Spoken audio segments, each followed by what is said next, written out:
నేను ఇప్పుడు ఈ నిర్ణయం తీసుకున్న సడన్గా కారణం ఏంటంటే మరి ఏ ప్రభుత్వం వచ్చినా కొత్త ప్రభుత్వం వచ్చినప్పుడు ప్రభుత్వానికి కనీసం సంవత్సరంలో టైం ఇవ్వాలి.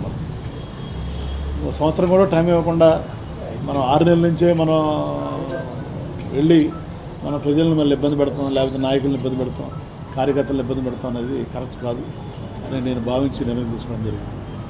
ఎందుకంటే ముఖ్యంగా 5 సంవత్సరాలు ప్రభుత్వం అధికారులు ఉన్నా కూడా వైఎస్ఆర్సీపీ పార్టీ కార్యకర్తలు చాలా ఇబ్బందులు పడ్డారు. ఎందుకంటే అంతా వాలంటీర్స్ని నడిపించారు. కార్యకర్తలకి కానీ నాయకులకు కానీ ఏమీ గౌరవం అనేది లేదు. వాళ్ళకి పొలిటికల్గా కానీ ఫైనాన్షియల్గా కానీ. మళ్ళీ అది అయిపోయిన తర్వాత ఒక సంవత్సరం కూడా వాళ్ళకి గ్యాప్ ఇవ్వకుండా మరి వెంటనే మళ్ళీ జమిలీ ఎలక్షన్ వస్తుంది, మిగతా ఎలక్షన్ వస్తుంది.